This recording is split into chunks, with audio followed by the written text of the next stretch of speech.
สวัสดีค่ะพ่อแม่พี่น้องสวัสดีFCทุกท่านเนาะค่ะกลับมาพบมาพอกับเจตาคือเก่าค่ะในทางช่อง YouTube เจตาจะมาวางแนวทางลาวพัฒนาค่ะคลิปนี้ลาวพัฒนาเนาะค่ะเป็นของมือขึ้นเป็นจังไดเนี่ยพี่น้องดารามาดามคำนวณเพิ่นเข้าไปเนาะ09930เพิ่นเข้าไป99ค่ะ99บนเนาะค่ะของมาดามคำนวณ99บนวิ่งเพิ่นก็เข้าไป FC เป็นจังไดมีไผใดไผมานน้ำเพิ่นบ่ล่ะกะเลขรับนางฟ้าค่ะไผได้โชคดีก็ดีใจนำเนาะพี่น้องเลขรับนางฟ้ากะเข้าตัวบน3ตัวบนคือกันเนาะค่ะเลขรับนางฟ้า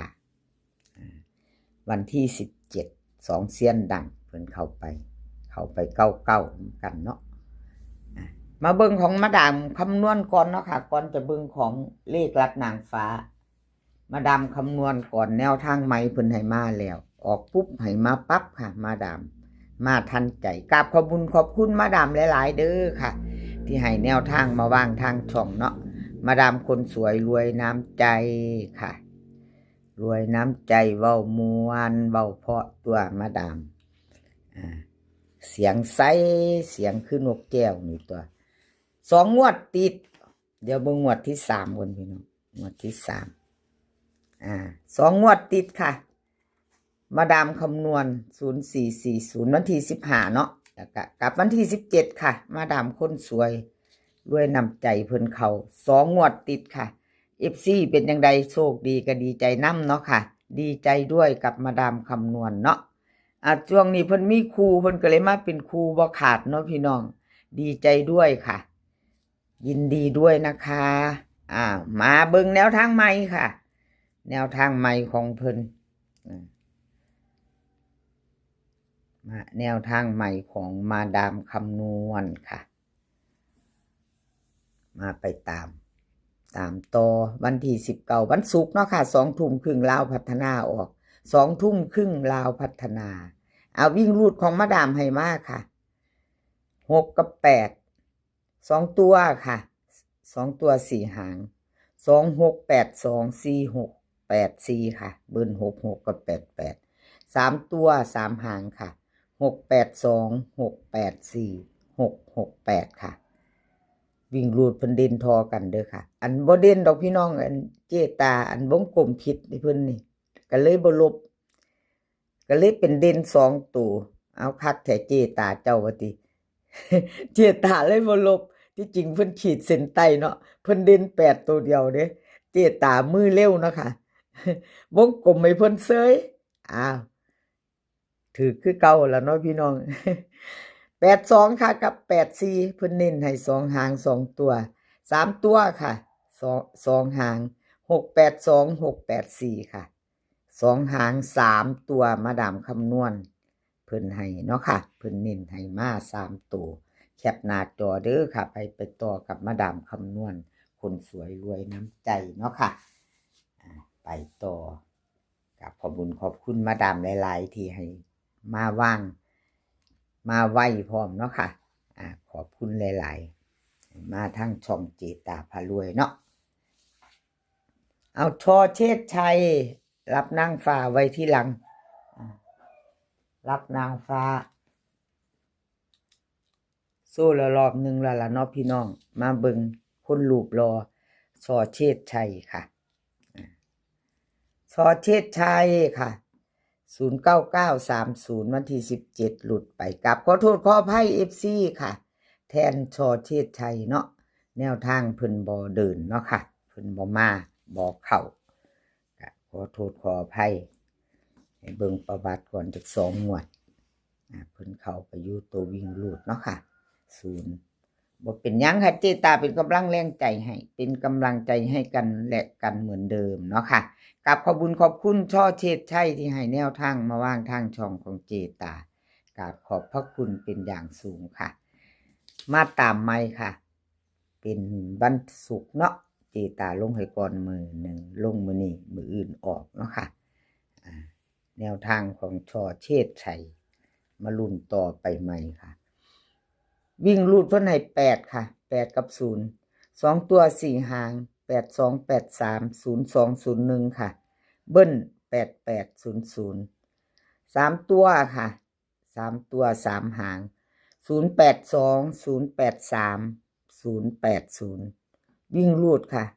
8เด่น8ล่อง0 2ตัวค่ะเน้น82กับ83 2หางค่ะเพิ่นเน้นให้3ตัวค่ะเน้น2หาง082 083ค่ะ2หาง3ตัวชอเชษชัยหนุ่มน้อยหน้ามนต์คนรูปหล่อเนาะใครจะตามต่อเพิ่นแคปหน้าจอค่ะกับขอบคุณช่อเชษชัยที่ให้แนวทางมาว่างทางช่องเนาะค่ะแคปหน้าจอค่ะใครจะไปต่อวันศุกร์ที่15เนาะที่15พนะที่19วันศุกร์ที่19ค่ะ2 ทุ่มครึ่งแคปหน้าจอไว้ชอบก็จัดขัดก็ผ่านเนาะค่ะเลขทุกตัวเอามาวางเพื่อเป็นแนวทางโปรดใช้วิจารณญาณในการรับชมเป็นอย่างสูงเนาะค่ะมีเขามีหลุดรับชมรับฟังเป็นเพียงแนวทางเนาะค่ะพี่น้องชอบแนวทางเดียวกันแล้วก็ชอบของเซียนใดก็เฮาก็แคปหน้าจอของผู้นั้นไปตามต่อตามติดพิจารณาเอาเนาะชอบก็จัดค่ะเอามาไปต่อค่ะมาไปต่อเลขรับนางฟ้าเลขรับนางฟ้ามาลุ้นต่อไปใหม่เพิ่นเข้าไปเนาะค่ะเข้าไปเจตาบ่ได้เขียนตัวนี่900 099รับนางฟ้าเพิ่นเข้าไป2 งวดติดแล้วเด้อค่ะ2 งวดติด40เลขรับนางฟ้า2 งวดติดเนาะค่ะFC เป็นจังไดค่ะโชคดีดีใจด้วยโชคดีดีใจด้วยเนาะค่ะไปใดไผมานยังบ่ทันใดมาไปต่อค่ะไปต่อไปใหม่กับเพิ่นกันไผบ่ทันใดเนาะกับเลขรับนางฟ้าวิ่งรูดค่ะเพิ่นให้มา2กับ4 2ตัว4หาง2820 4840ค่ะเบิ้ล22กับ44 3ตัวค่ะเพิ่นให้มา248 240 224ค่ะวิ่งรูดเพิ่นเด่น4ค่ะล่อง2หาง2ตัวค่ะ48กับ40 3ตัว2หางค่ะ240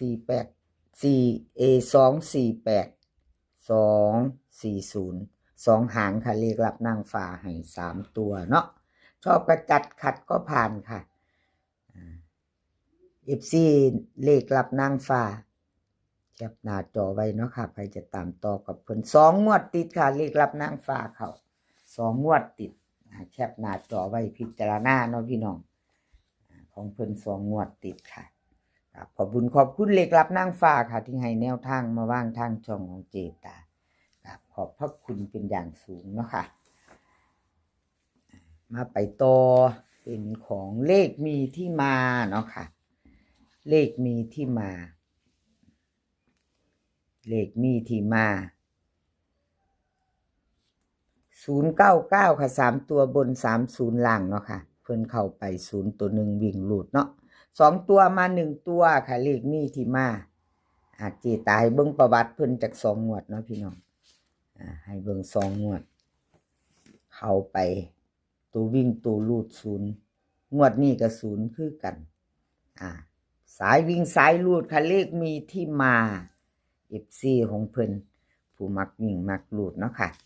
เพิ่นก็ยังบ่ทันหลุดเด้อค่ะสายวิ่งสายลูดของเลขมีที่มายังบ่หลุดค่ะเข้ามา2 งวดยังไม่หลุดเนาะวิ่งลูดเพิ่นบ่ทันหลุดเลขมีที่มาค่ะลาวพัฒนาวันที่19เป็นวันศุกร์วิ่งลูดเพิ่นให้มาค่ะ7กับ8 2ตัว4หาง73 74 83 84ค่ะเบิ้ล7788 3ตัว3หาง783 784 778ค่ะวิ่งลูด7ล่อง7เด่น8เน้น83กับ84ค่ะ83กับ84เพิ่นเน้น3ตัวเน้น2หาง783 784ค่ะแคปหน้าจอค่ะใครจะไปต่อกับเลขมีที่มาเนาะขอบคุณหลายๆเลขมีที่มา แนวทางเพิ่นให้มาว่างทางช่องเนาะค่ะแล้วก็ FC ค่ะ FC บ่ว่าจะเป็น FC เก่า FC ใหม่เนาะที่เขามากดไลค์กดแชร์มาคอมเมนต์ส่งหัวใจให้คอมเมนต์เป็นกำลังใจให้เจตาเนาะค่ะกราบขอบพระคุณเป็นอย่างสูงคลิปนี้ขอให้พี่น้องโชคดีกับเล่าพัฒนาในวันศุกร์วันที่19ค่ะ2 ทุ่มครึ่งโชคดีกันทุกคนมื้อนี้ก็ขอให้มีความสุขค่ะขอให้สุขภาพร่างกายแข็งแรงกันทุกคนเดินทางไปไสก็ขอให้ปลอดภัยค่ะเดินทางไปขอให้มีโชคกลับมาก็ขอให้มีชัยคลิปหน้าพ่อกันใหม่ค่ะคลิปนี้ก็สวัสดีค่ะ